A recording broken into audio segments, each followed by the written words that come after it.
Hi, I'm Dave Carver, candidate for Sheriff of Hancock County, and this is Hancock Rising.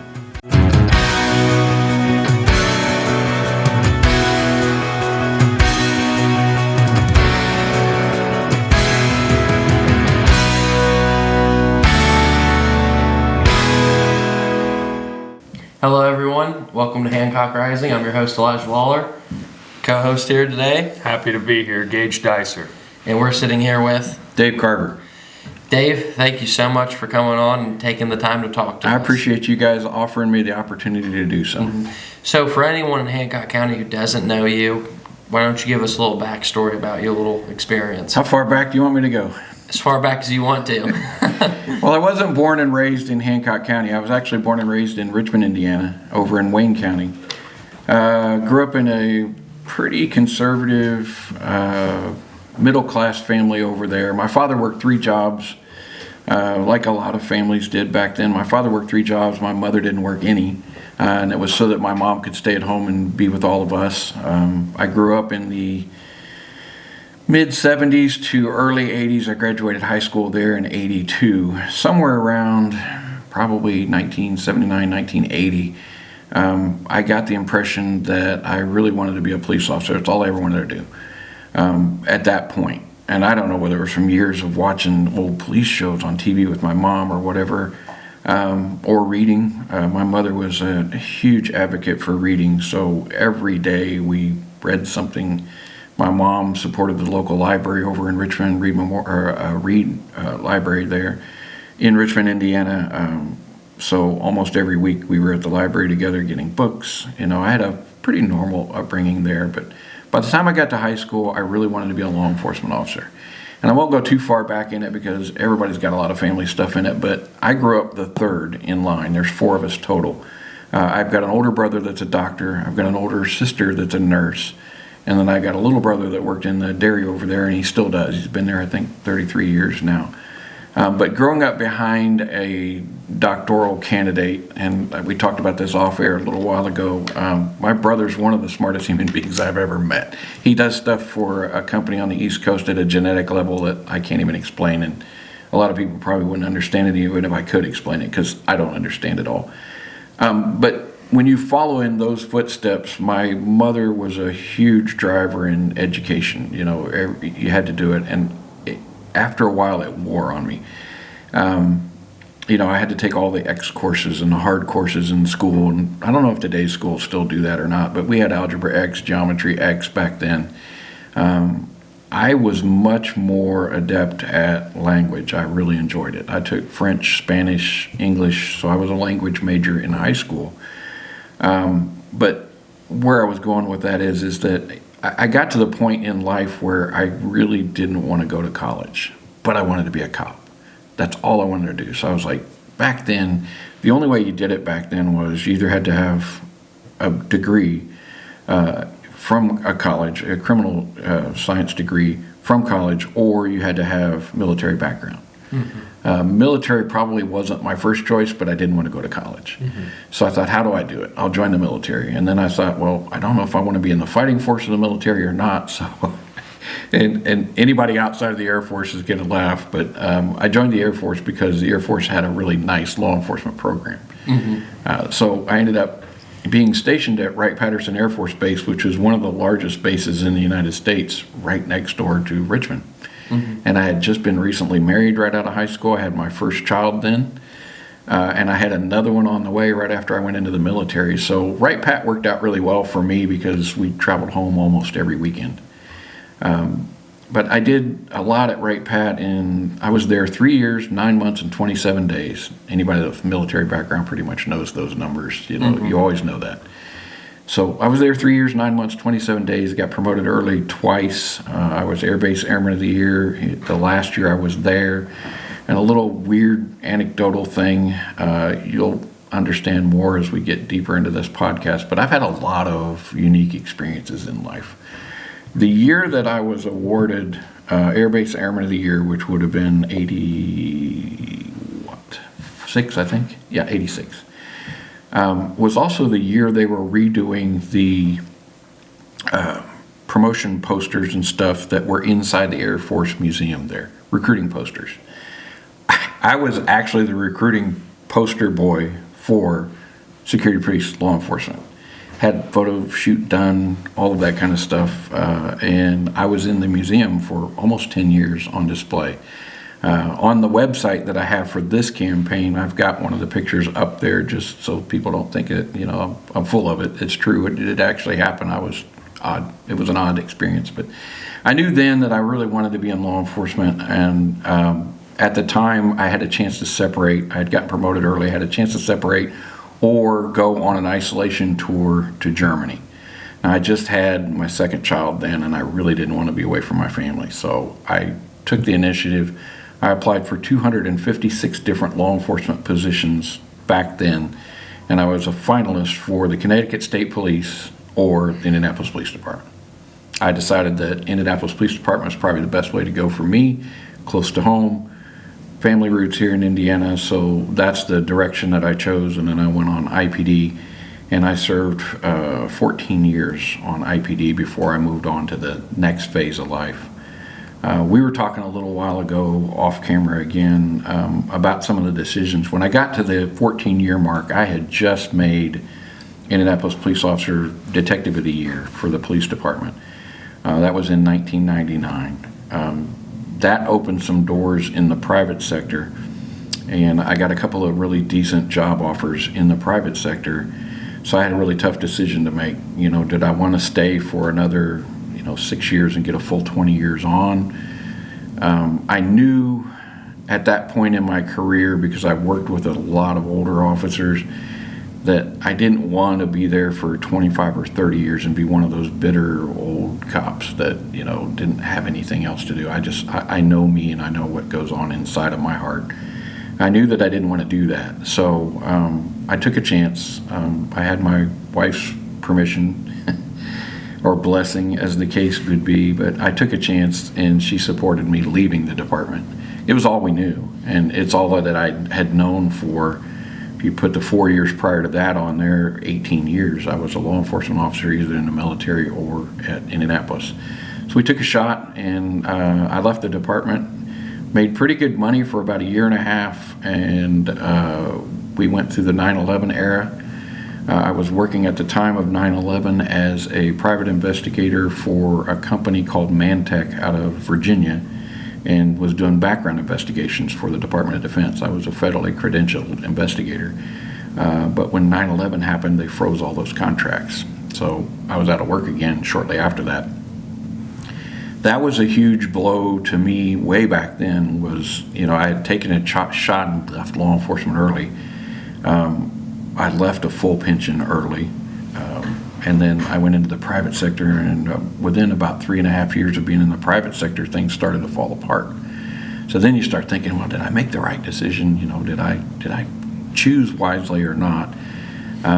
But as the case was, a couple other jobs came along. I eventually ended up starting my own company called Enigma Intelligence Solutions, and I was doing consulting work back in the banking business. I actually worked for a company for a short period of time that built banks. And I worked with the architects on the bank buildings designs, basically to help them try to figure out a way to make the designs easier for police officers to be able to patrol the parking lot, look inside the building, those types of things. I mean, most people would think that was a thought process. It probably is today. It wasn't back then. Back then, you might roll up on your local regional bank or whatever, and you'd have bushes and trees and stuff obscuring the windows, which it looks nice from the outside, but it never occurs to people that police patrol. They didn't often get out of the car. You drive through a parking lot, you can't look in the window, you don't know what's going on the inside of the window. As a bank robbery investigator for the police department, I knew what was going on inside the bank because I investigated a lot of those bank robberies. And almost every one of them had the same thing in common. They had an architectural flaw in the design of the building. So it worked out really well. I did that for a while, and then I was introduced into the National Pipeline System, and I became the first emergency response professional to teach pipeline safety training classes all over the United States. I did that for 8 years and loved it, absolutely enjoyed it. That was the realization in my life that I enjoyed training, I enjoyed teaching, I enjoyed putting information out there. And I did that for 8 years. The two companies that I worked for both ended up going through bankruptcies, and then that job went away. And then from there, I decided to go into retail marketing. And I landed a couple of different really cool jobs. I worked for a company that was a private contractor to Sam's Club. And there's probably a lot of listeners that would know it. I don't know, you guys are relatively young, but Sam's Club used to have what they called demo carts, which was the food carts inside the stores. Okay. And you would go around the store, doing your Sam's Club shopping, and you could taste different food products that were on sale by specific sponsors. Yeah, I remember. Costco had those too. Yes. And then when COVID hit, those were kind of frozen out, but because you couldn't do that, you couldn't have hand-to-hand contact, you couldn't be that close to people, that kind of stuff. But anyway, I worked for a company that actually represented multiple major brands. I managed 27 different Sam's Clubs. Again, just out of the blue. I started with 19, ended up with 27 total. And I managed a multi-million-dollar budget. We owned all of the equipment. We owned all of the kitchen equipment. We had to buy ovens and all of the stuff that went into it. I managed between 350 and 500 people scattered throughout Midwest United States and their managers. And back then, that company was the company that I worked for. We had an HR department, but because there's so many clubs all over the United States, and there were 19 managers. I was a district sales manager. There were 19 of us that had somewhere between 19 and 30 stores each, with 300 to 500 people working for you. We were kind of our own HR.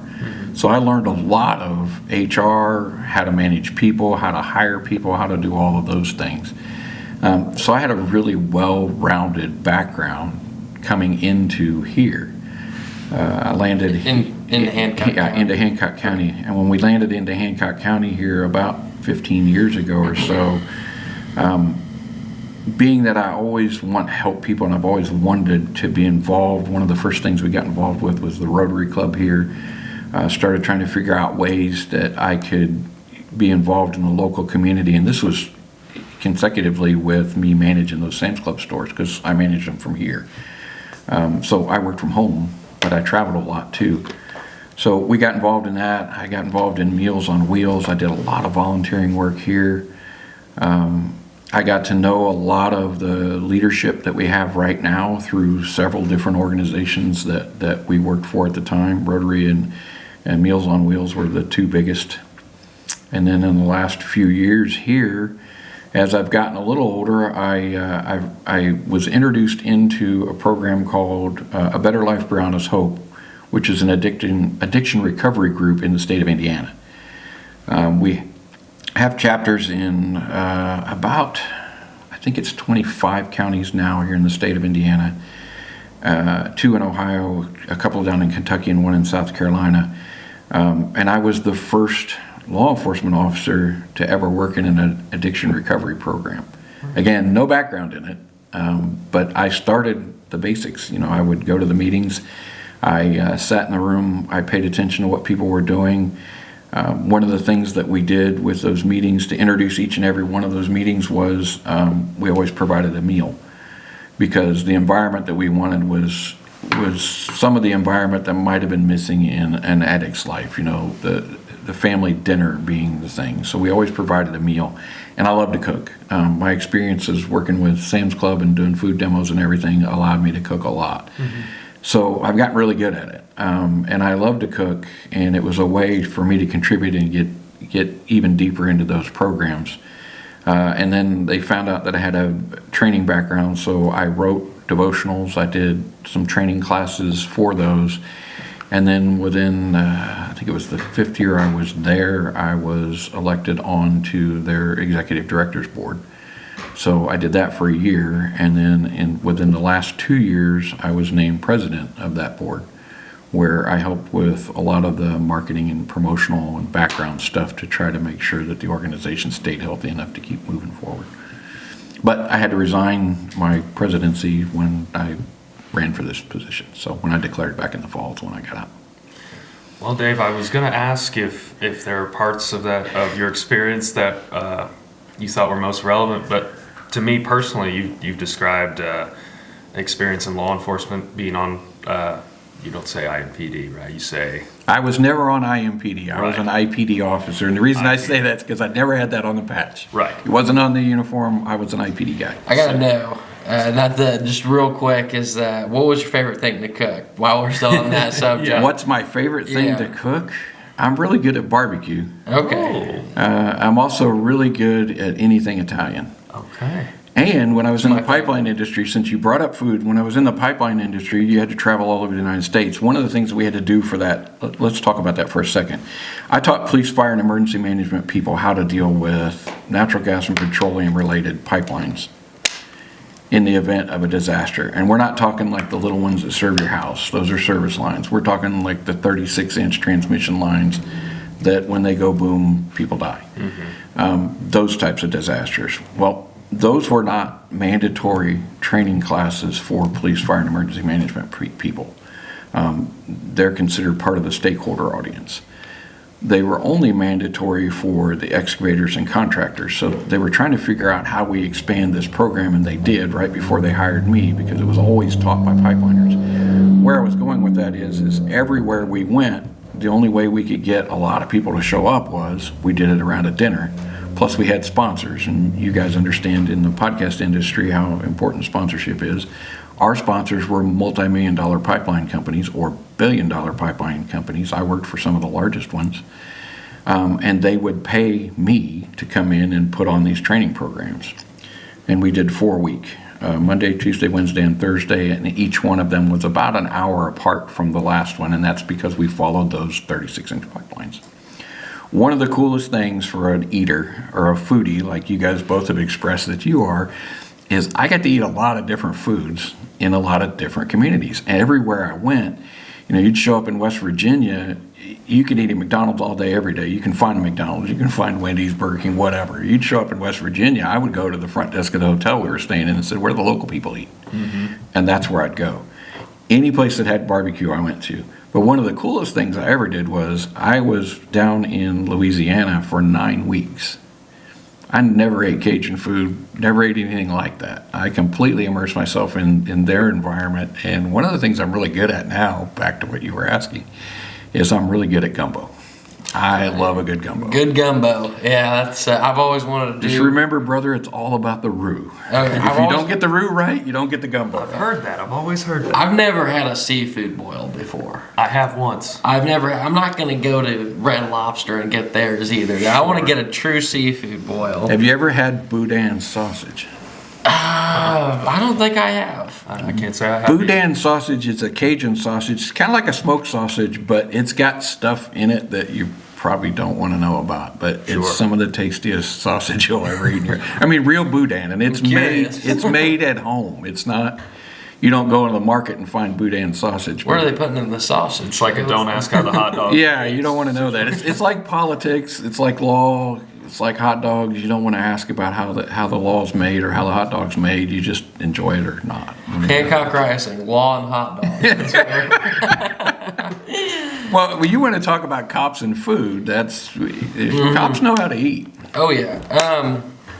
Back to your question. Sorry, we had to get into the food. We had to get into the... I'm glad we did. I enjoy the food conversation. Oh, I do as well. I think it shows a good light on everybody. Keeps it grounded. Nobody's mad over dinner if it's a good dinner. If it's a bad dinner, yeah, people are going to get it. For sure. Yeah. But I was saying, you described your experience in your law enforcement background. You've got managerial experience, plenty of it. I think those two go hand in hand with this job. And you've also got that community aspect in your experience with addiction recovery. What would you say you get elected, right? Mm-hmm. What are you tackling first day in office? What's your biggest thing you want to take on day one? One of the things that I would really like to change, and it bothers me to the core, and it has since I've been here, and I'm sure it bothers probably the other two candidates, is the image of Hancock County. I don't know if you've ever heard Hancock County. Oh, yeah. If you're on the internet enough, there's a lot of people that complain about law enforcement. There's a lot of people complain about how Hancock County's always been run, how it's always worked. And now with the environment, the political environment we are from a national level, there's so much of us, us against them mentality. For a while, that went away. But it's back now, and there's so many folks that are distrustful of law enforcement. One of the first things that I would try to tackle is that I would work with the officers, make sure the officers have what they need, the training they need, the skill sets that they need. I want to do a much more, a better job on transparency. Don't get me wrong, because I don't want to criticize the current sheriff. I think Brad Burkhart's done a very good job in the 8 years that he's been there. He's hit on some areas that are near and dear to my heart, especially with the jail and some of the programming that they put in there. I want to make sure that the stuff that he's done, that everybody's positive about it, continues to move forward, continues to grow and continues to keep moving forward, progressing, as the case would be. And I also want us to be a lot more transparent. And I don't think transparency is hard to do. I think for younger voters, which we're starting to see a younger voter turnout here in Hancock County, more so than we did when I landed here probably 15 years ago. We still have a long way to go. But the younger voters want empathy. The younger voter wants more transparency. They want to know what's going on. And if they don't get it from you, any of us do this nowadays. If you don't get it from the actual source, then you go out and put out statements. We were talking earlier about, people criticizing things on the internet. If we get out in front of that and we're as transparent as we can and we involve the community, it helps stem some of that. And it kind of brings back that trust issue that may still be festering here within the county. One of the things that I would do right off the bat is, and I've been thinking about this for a long time, trying to figure out how I would do it. I would like to do sort of community councils where we actually sit down, or sat down with various groups from different parts of the community, McCordsville, Fortville, Shirley, New Powell, sit down, whether it's monthly, quarterly, however it is, and have conversations like we're having here. What's going on? What are your perceptions with crime and public safety in your area? Those are the types of things that I think from a transparency standpoint that are missing, that I would like to introduce if I was the sheriff. Dave, we're seeing a lot of growth here in Hancock County. I believe we've been one of the one of the fastest growing counties the last couple of years. I'm not sure where we rank on that, but with the new growth that we are seeing, that often brings crime. What crime trends are you seeing in Hancock County right now, and what would you do as sheriff to combat those with the growth? I'm not afraid to say it because I've been in the addiction recovery world for the last 7 years, but Hancock County has a drug problem. It's hidden. It's pretty well hidden until it's not. And a lot of that drug problem is, I think the term now, they're calling it the Marion County creep, but it's true. We're getting a lot of movement. When I landed here, I think it was about 15 years ago, and I can't think of the name of the hotel out on West 40, but that was as close as the crime got into Hancock County, and it's here. There's an element that followed people that came here. There's a lot more drug dealing problems here. We had a drug task force for a while. There's some great officers on the sheriff's department that were involved in that drug task force for a while, the interdiction program that we had. There's some great guys out there, like Nick Ernst he's been nationally recognized for some of the stuff that he's done. We seem to have landed as part of the national pipeline network for transporting drugs across the United States. They come through Hancock County, which is why I say that. The other reason I say that is, as a deputy coroner for 4 years, and one of the other candidates, John Jester, you guys, I think, recently talked to him. Jester was the coroner here. One of the first things that I ran into as a deputy coroner was the first case that was actually mine was a drug case. And the young man died of a drug addiction. And that one bothers me to this day because of the potential that was lost when that life was lost. for the family's sake and for the department's sake, you can't give out too much detail on a death case, but it was up in Fortville. And he had overdosed in a room full of people that were abusing drugs at the same time. And they left him there. He was still alive, but they left him there, and he eventually passed away due to the overdose. When the party cleared out, somebody decided finally to call 911, and we were called in when the officers arrived on the scene and found him. Long story short, when we went through that investigation, we found out that the young man started when he was about 15 years old, and he'd been somewhat problematic to his family, which is not uncommon for kids that go that route. And it seemed at the time that the family had kind of gave up on him. And it bothers me, it still bothers me to this day. There's a term out there called throwaway kids or throwaway people. I mean, we're all valuable. We're all here for a reason.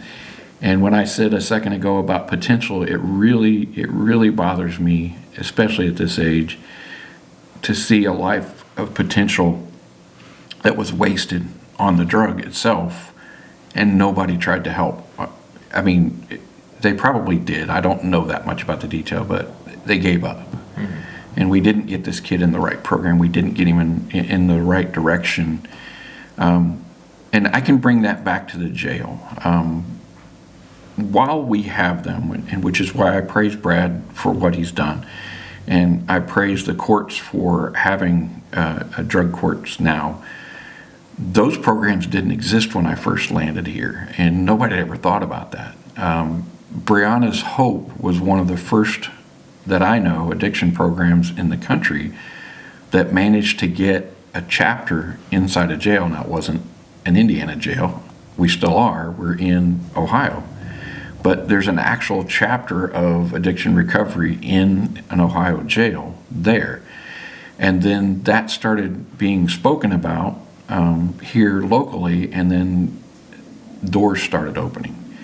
And now there's a much more likelihood, especially with progressive sheriffs out there, and as the turnover continues, there's a much more likelihood that you're going to have programs like those, or programs on just basic skill sets that, people didn't get. We're talking about doing an annex here to the jail within a few years, where they might be able to offer programs like we used to have in shop class, where they teach you mechanical skills and that kind of stuff. And, I know there's some opposition to that, criminal's a criminal. That's not necessarily the case. When we're talking about criminals in a local jail or a county jail, mm-hmm. we're talking level 6 felons or less.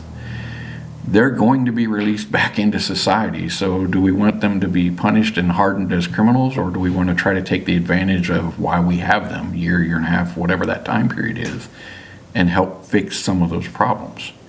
Either way, that person's going to get out of jail. So the question is, how do we want to bring them back into society? Again, back to Brad. I think Brad's done a great job, and I think the number that I saw was that the recidivism rate used to be like 87%. And it's down in the teens now. And a lot of that's due to the programming here. So I would be a huge advocate for continuing those programs, however we can get that done with some of the fiscal issues that are going to arrive here in the next few years based on some of the stuff that's being happening through Indiana law changes. So that's another thing that I would put a lot of heart and soul into. Dave, that's got me thinking about this next question for you. We all know that being a sheriff isn't just about law enforcement. How would you describe your leadership management style, and what kind of culture are you looking to set in the sheriff's office? I was just having this conversation with my wife this morning, and it's kind of strange at this stage in life, and I don't know that you can get there until you've had probably 40 years of living, but at some point, I think if you have my mindset, and I know the other two candidates do, when you guys get to your 40s, you'll understand where I'm going with this point. But at some point, it happened to me in my 40s, and I'm sure it happens to a lot of other people in their 40s. If you're invested a lot in community and you're invested a lot in yourself, and you start looking at self-realization, what have I done to better me? At some point, the realization has to hit that I'm not doing enough to share what I know with the other people in the world, or to develop the people that are behind me. You're going to have kids, whatever. You develop your children, your grandchildren, but there's a bigger part of the world that you can help develop as well. So that's where I was going with that. Where I was going with the question, to answer your question, was I was just having that discussion with my wife this morning, and I said, I don't think politicians, at least in the last 10 or 15 years of my lifetime, are doing enough to develop the next generation behind me.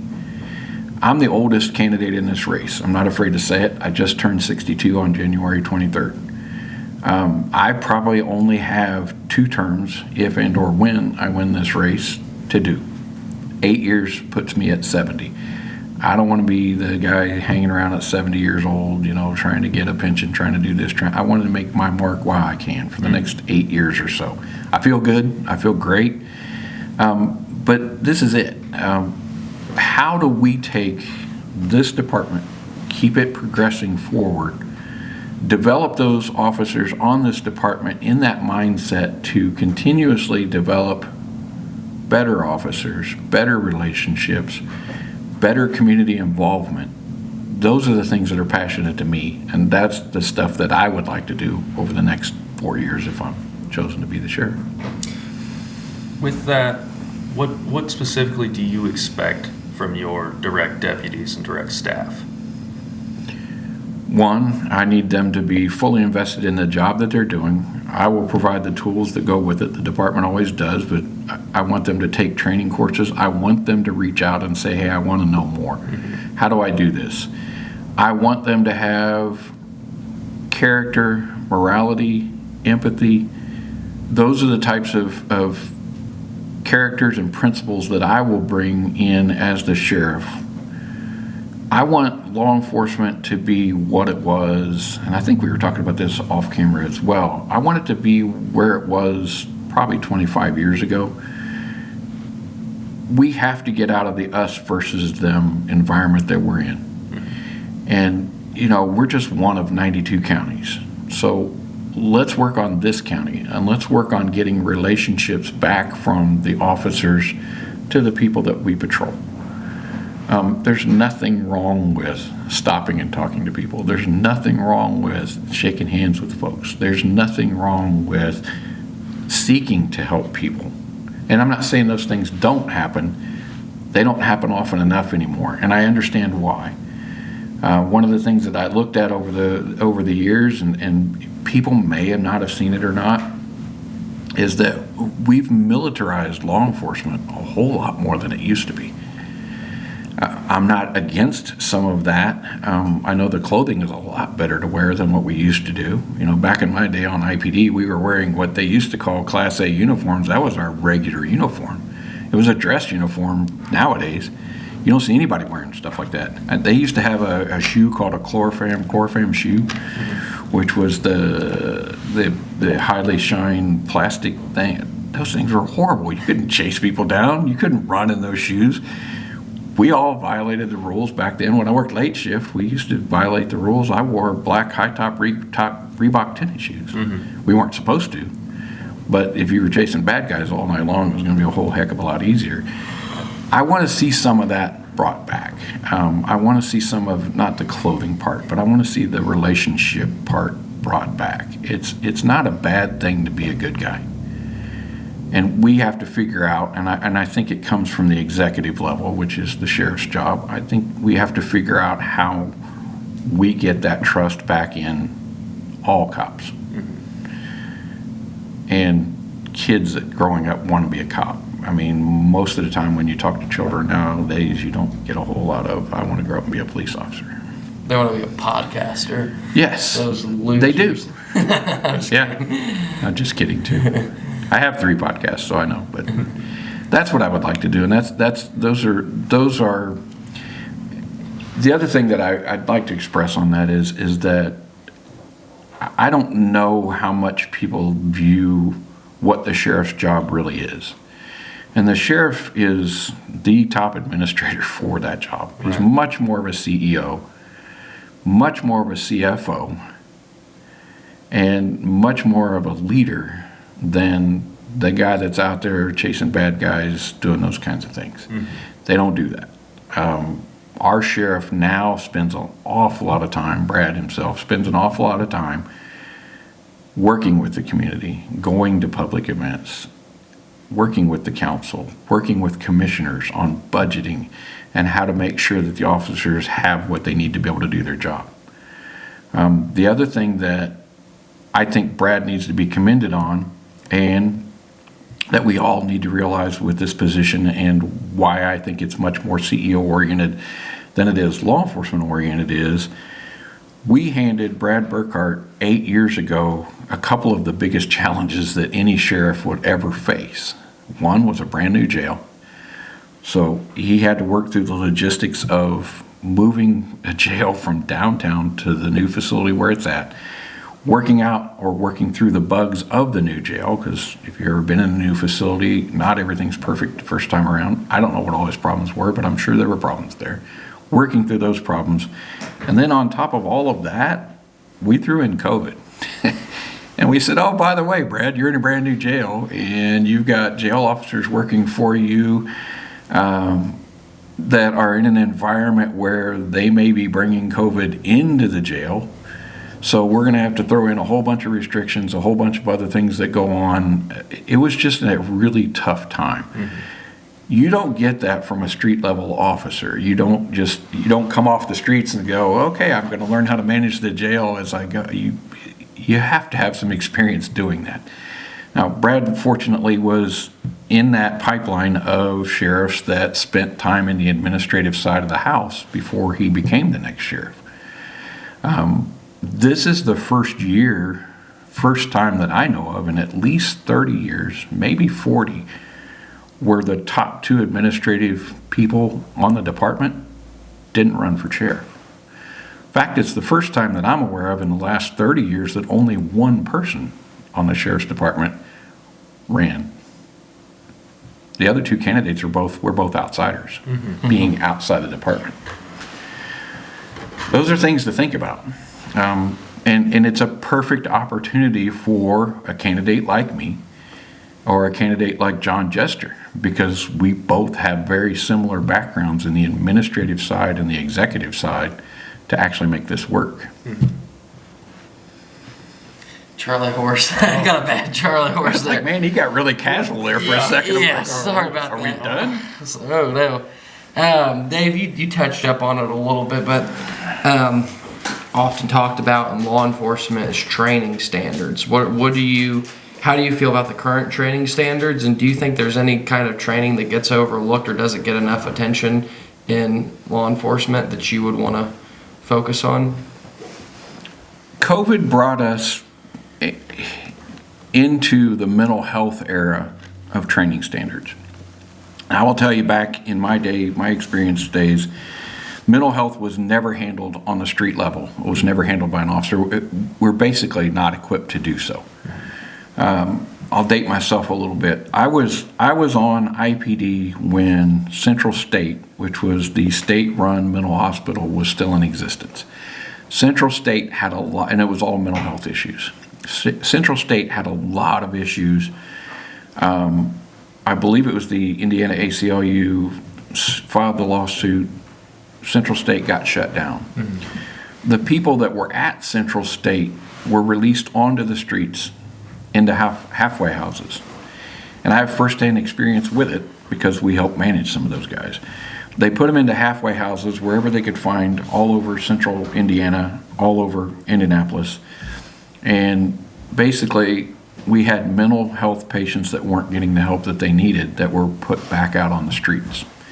There was a guy that I worked with personally.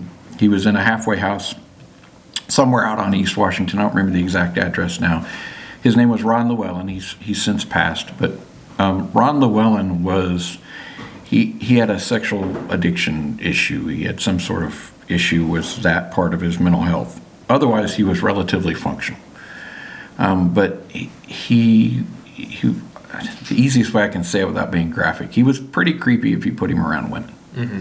And Ron was big. He was 6'5", 6'6", big, imposing guy. But if you put him around women, hands in his pockets, he was pretty creepy. So we used to get calls on Ron right after they put him on the street, and this is how we knew those guys were out here. We would get calls. I believe it was a Safeway grocery store. It used to be at Shortridge and Washington Street. I believe it was a Safeway back then.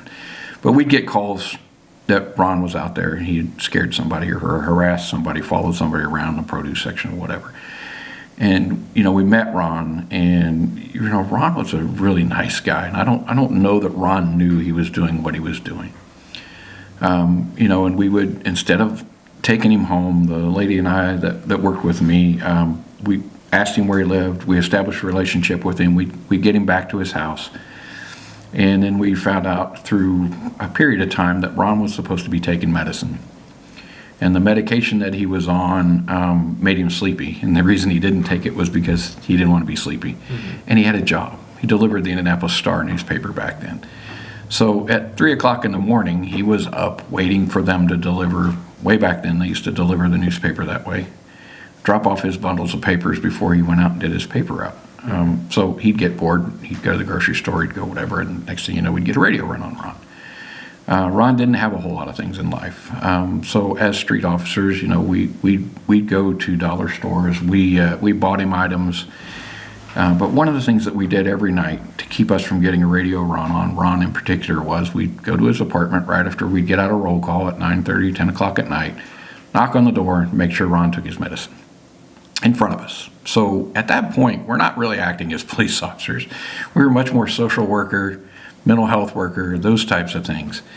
Where I was going with all that is that we weren't equipped, we had to adapt. And there's an era of police officers, my era, and John Jester's era, that understand what we had to do for the last 30 years to get those people through. COVID changed the world completely when it came to mental health issues now, because there's so many people now that have many more mental health issues than ever before. I relate it to COVID. I don't know. I'm not a doctor.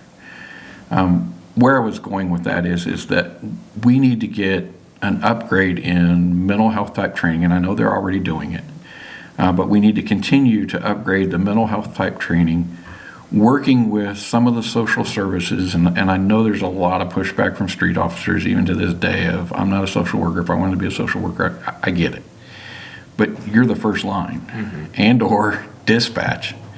And for those of you that don't know me, I married my dispatcher. Dispatch is actually the first line of defense. They're the public safety answering point. They can only send you there.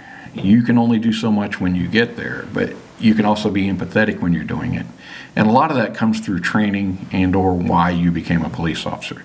So I think training, making sure we have the most well-equipped, best trained officers that we have out there, and an upgrade in some of the training programs that involve drug addiction, alcohol abuse. How do we intervene in some of the folks' lives so that they don't end up in our jail or they don't end up committing worse crimes. That adaptation you described that you made while on the job to be able to not just enforce the law, but to be there for somebody that was obviously in crisis and to be able to help them work through that. Is that adaptation something you want to bring on to the sheriff's department in a department level? Yeah, I believe it's necessary. I believe it would be extremely helpful. I've been in the community long enough, even though I've never policed here, I know where the problems are. I know who some of what we used to call, cops always have nicknames, what we used to call frequent flyers, which were the guys who were almost always getting in trouble. I know who those people are. I used to drive by them. I still drive by some of them every day. Yes, and I get there's a burnout to that. But I also think that through leadership, as long as you continue to express that empathy and that desire for those types of community relationships, that the officers will do so. And I think they'll be more willing to do so. And part of that might come back to they don't feel like they have the backing to do that. I talked about it a second ago. There's a non-manly thing about doing that. I signed up to be a police officer. I don't know if that's the current mentality, but it's been there for a long time. Law enforcement's always been that way. And I don't blame them. I was that kind of officer too. But at some point, things changed for me. And I think it might be, some of the stuff that I experienced, which was probably 10 times more than what some of the officers out here have experienced. I mean, the first time you go to a riot and have bricks thrown at you by people that don't even know you, you have to start questioning why that's happening. For sure. It didn't happen because of me. It happened to me because of a much more systemic issue. So if you really want to be a problem solver, how do we solve that problem so that we don't have that any longer? There's a lot of that going on right now with what's going on with ICE and immigration in the United States and the rhetoric that's going on around that. Local guys here aren't doing that. You're not seeing ICE raids in Hancock County. I'm not saying that they haven't happened. I'm just saying you're not seeing that. But the kind of pressure that's being put on law enforcement, and I think we touched on this a little while ago, is that one cop did it, every cop does it. And that's not the case. And I think the only way we can get past that is, I think you have to have a leader as a sheriff that supports his officers and makes sure that they understand what I'm trying to express here, that I'm there to support them. I want them to be much more supportive and empathetic in the community. I want them to be out there doing the job every day, trying to turn the tide on us versus them. You ready to get into the boring part now? We're going to talk about budgets. Sure. So the sheriff also has to manage a budget and be accountable to taxpayers. How do you balance being careful with public dollars while still making sure that the county has strong public services? Well, part of that, or probably most of that, is the sheriff has to be an advocate for his budget or her budget. We've never had a female sheriff here, but pardon me for saying him if you're offended by that. For his budget, with the council and the commission. That the sheriff has to be very proactive in understanding where we are in the budget and proactive enough to understand where or project where you think we're going to go. And you learn that in the corporate world. One of the things on budgeting currently is the current budget, like where we are today, is, are we getting a return on the investment? We asked for, I'm just throwing a number out there, we asked for $25 million for blah, blah, blah. Are we getting a return on that? Some people might be thinking, well, how do you know what the return on the investment is on that? Well, there's statistics that you can actually study, and I don't know that they're not already being done. I think Brad's done a great job as far as budgeting goes. And I think if you talk to many council members here, they'll tell you the same thing. Brad's been a very good advocate for that. I don't think that you can be the sheriff, coming from a background that doesn't have that thought process. You have to understand how budgeting works. You have to understand what makes sense and what doesn't make sense. And then you have to have some sort of kind of crystal ball gambler mentality as well, of trying to understand where we're going to be 3 to 5 years from now. It's not just about where we are today. You also need to understand how to manage grant programs. That's also part of our budgeting here and there. If we apply for grants, understand how federal grants work, understanding how state grants have worked. I've worked on both of those. You have to understand the needs, wants, and desires of the community, of your department, and of the county that pays you, and how to try to figure out how to make all those things work. Now, granted, you're not going to make everybody happy all the time. Your budget's not always going to be perfect all of the time. You're going to have budget overruns. Sometimes you're going to be budget surplus. Sometimes you're going to be budget deficit. But I think if you can express your thought process and express to the community that you're a community steward of that budget, because we're all taxpayers, that you're going to do the best you can to manage that process, I think you'll be fine. I think you sort of covered my next question. I think you covered it already a little bit when you spoke about transparency. It was going to be about how a sheriff maintains public trust. And I think you already answered that earlier when you talked about the transparency you want to bring. I think transparency builds a lot of public trust. And, with that, I just want to ask you, on to my next question, is how important is local coordination with other departments?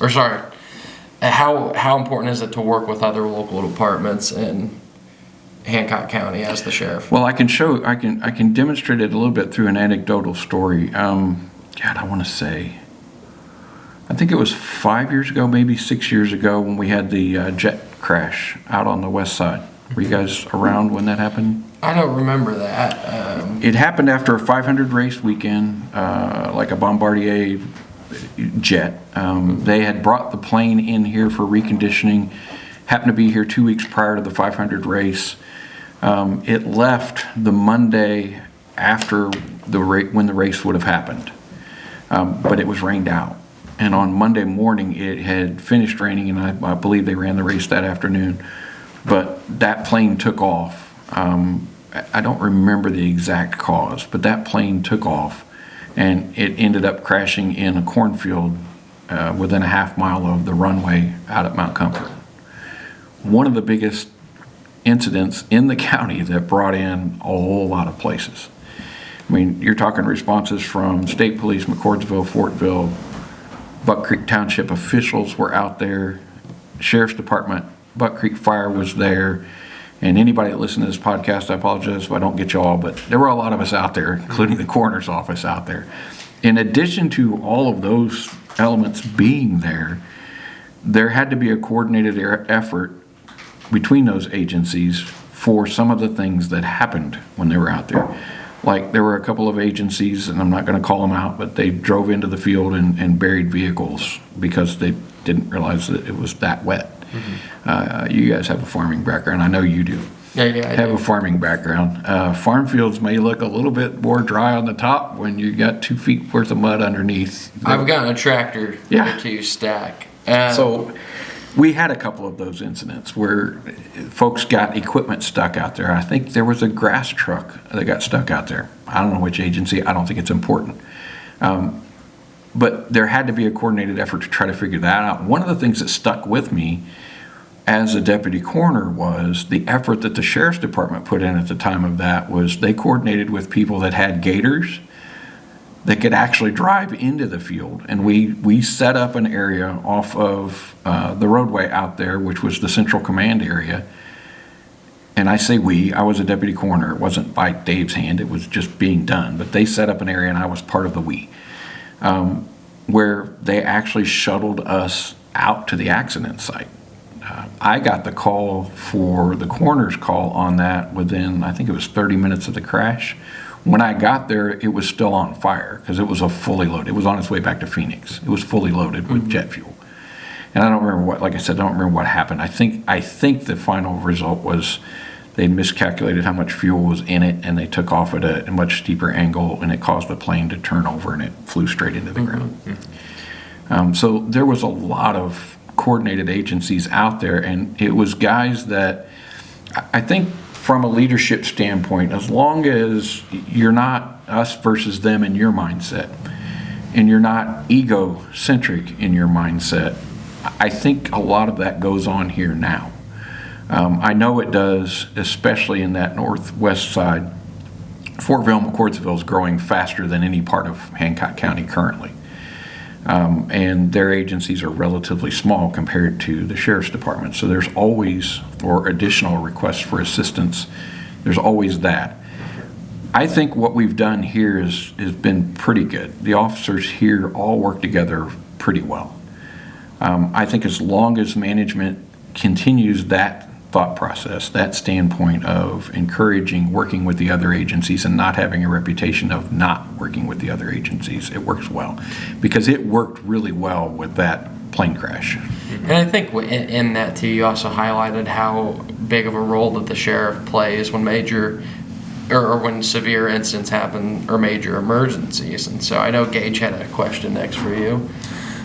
Well, Can I expound on what you just said a second ago? Oh, the major player part is that, and a good manager knows this, the larger the agency, the larger the budget and the more toys. Mm-hmm. So it kind of made sense that the Sheriff's Department was kind of the lead on some of those processes because they had access to more. Mm-hmm.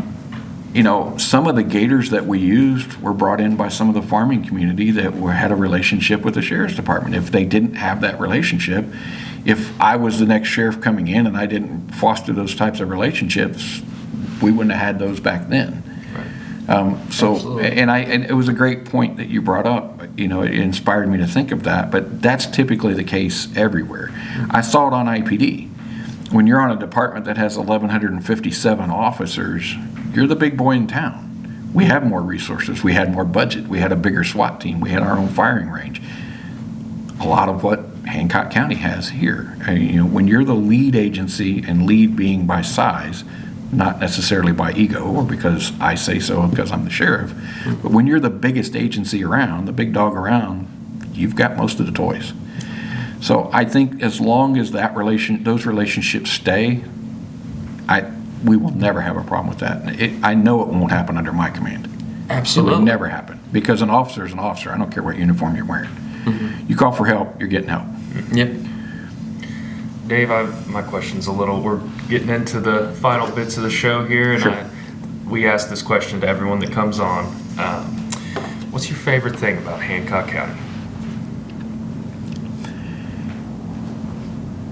I think a lot of people would probably answer the same way when having not grown up here.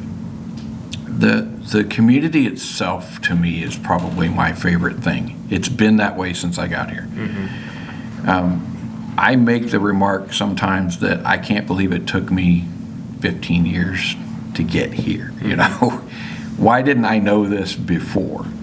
And Hancock County's changed a lot, and it's changing rapidly now. But when you land in a smaller county, when you come out of Marion County, a population back then of 1.7 million, I'm sure it's over 2 million at this point. But when you come out of a county like that and you're constantly bumping into people, elbow to elbow people everywhere you go, and you land in a smaller community right next door, 15 miles away, where the community is much more accepting, much more open, you can get involved with the community. That to me is probably my most favorite thing here. I've not had doors closed on me since I got here. Yes, I've stubbed my toe with politicians and I've criticized people that probably don't think I should have criticized them, but they're personal views. But I don't do anything intentionally. I've never done anything intentionally, and I don't think the community as a whole does.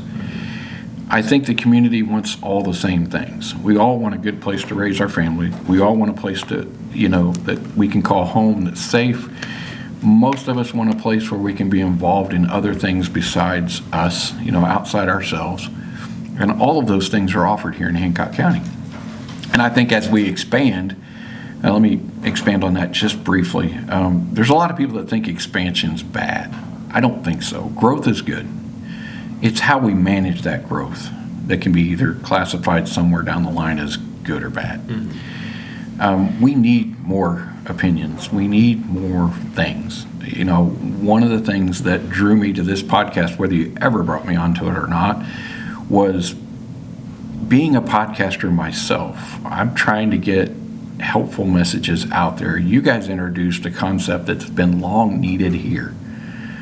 And I don't know how you did it. I'm impressed with it. I'm impressed with the fact that you guys are young and you're doing it. But you got people on. You've had politicians on here. You had the fire chief on here. You've got Jester and me and Aker. You're going to have candidates on here. You're managing to do something that I think the county's needed for a long time. And that's a way for us to say why we love this county, why we're fighting so hard to do what we want to do, like in my case, be the sheriff. You don't see that in a lot of places. A lot of places, the system itself just shoves people out and, they don't have that. Most of the time here, opportunity isn't just a word. It actually exists. You just got to figure out a way to elbow your way into that opportunity and make it happen. Well, thank you. And I think you guys have done an excellent, and I'm not doing that to blow smoke at you. I truly do. I watched the very first episode. Yeah, that was the very first episode that I saw, and I just happened to see that it was advertised on the Save Hancock County page that I'm a member of. And when I saw it, I was like, it'll be cool if I ever get a chance to talk to these guys. And I think I reached out to you within a week of that and said, hey, I've got my own podcast and I do some stuff. And come to find out, what I've got's nothing compared to what you guys have, but I'm just the voice. I'm a traditional podcast. I don't have the video part. Well, thank you for the kind words on that, Dave. I got one last question that's two questions for you. If you are elected sheriff and we're sitting here at the end of your term, what is one thing that you want to be remembered about you, and what do you have to say to the voters of Hancock County? The one thing I would want, and I apologize to the voters of Hancock County, but the one thing that I would want to be able to say, be it 4 years from now or 8 years from now, is I did what I said I was going to do. Yep. I committed to, on this microphone, on this podcast, I committed to the public that you're going to reach, which is a different public than I've ever reached in Hancock County that I know of. I want to be able to say, if you brought me back 8 years from now, if I was blessed enough to have 2 terms, I want to be able to say, you remember we talked about this 8 years ago. Look where we are today. Look where we were 8 years ago, and look how we took what Brad Burkhart and his administration worked so hard to develop, and look where we are now. That's what I want to be able to say to the voters, to you, to anybody that listens to that. It may look egocentric. I don't look at it that way. I believe I'm a first-time candidate. I've never run for office in my entire life. I've worked around politics a lot. I've supported candidates. I've been a paid member of campaigns. I've gotten local officials, or at least helped local officials here get elected. Some of the folks that you've had on and some of the folks that you're going to have on, I've worked with some of their campaigns and some of the stuff that they're doing. It's the first time I've ever been out front. And I would tell the local voters, the hardest thing for a candidate to do is to put themselves out in front of an audience that you don't know who it is. We talked about the growth of this county. There's going to be 90,000 people, if we're not already there, pretty soon. There's close to 40,000 registered voters? I should know that number off the top of my head, but there's a lot of registered voters in this county. You're putting yourself out there to people that don't know who you are. And it's very difficult for me or anybody that's not used to being on that side of the microphone. I'm used to being the voice on the other side of the microphone. I'm used to being the guy that writes. I'm used to being the guy that does stuff. I've never been the one out front. So it's a very humbling experience as a candidate to put yourself out there and say, I want to lead this department. I want to be the guy you guys call. I want to be the guy that tries to bridge the gap of this problem with that. I want to be the one that does that. The other thing that I would say is that I also would like to say to the voters that I feel, it's up to you, I feel that I'm probably the most transparent of the 3 candidates, and I'm not disparaging the other 2, but I'm out there. I have my own dedicated website. I'm the only one that does that I'm aware of. I have a website. I built the website myself. All the content on the website is created by me. Everything that's written there is created by me. I created a podcast so that I could put what we're doing out there in small sound bites. As you guys are aware, YouTube Shorts, anything within a minute to a minute and a half, to get that out there. I want to be able to appeal to all voters, not just the normal, 45-50% of the people that vote every time. I think as a candidate, one of the jobs that I have is I need to try to encourage anybody that's watching this podcast, anybody that's listening to a podcast, listening to me, reading my site, to become a much more informed voter. There's a lot of young folks out there that we need to encourage to get into voting. Absolutely. We have to. That's part of that generational thing that we talked about a little while ago. We've got to get those younger voters involved. Otherwise, you get candidates that somebody else picked for you. I don't want to be the candidate that somebody else picked. I want to be the candidate that actually did earn your vote. It's kind of weird. I grew up in that kind of environment. I always felt that politics or politicians were people that wanted to do the things that I want to do, or that believed in the things that I want to. And I think at their heart, people probably do at the beginning. But if you go to a federal level or maybe a state level, politicos or politicians, in my mindset, shouldn't be a career. It used to be, the farmers, the gentlemanly people that stepped forward and said, I'll represent this group of people. Mm-hmm. That's what I want to try to encourage. And I think that the only way we're going to get around that is we've got to work on a robust, younger voting group to be able to get some of those things happen. And I want to be that guy that tries to lead that as well. Absolutely. Well, Dave, thank you so much for coming on. We appreciate it for you taking the time and talking to us. If you want to tell the voters of Hancock County where they can find you real quick. I would encourage everyone to go to the website. It's the most comprehensive thing that I have out there. It's www.carver4sheriff, all one word, .org. Carver4sheriff.org. You'll see when you get to the landing page, there's, I think, 7 or 8 pages on there. But everything you want to know about me is there. If not, ask. I have an email posted there as well. It's carverd143@gmail.com. Send me an email. Ask me questions. I'm not afraid to answer them. I put my phone number out there, but I don't want to ring it off the hook until I'm actually the sheriff.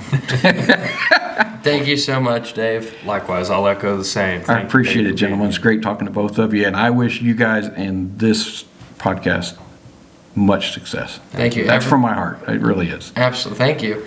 Everyone, thank you for tuning in to this episode, and we will see you guys on the next one.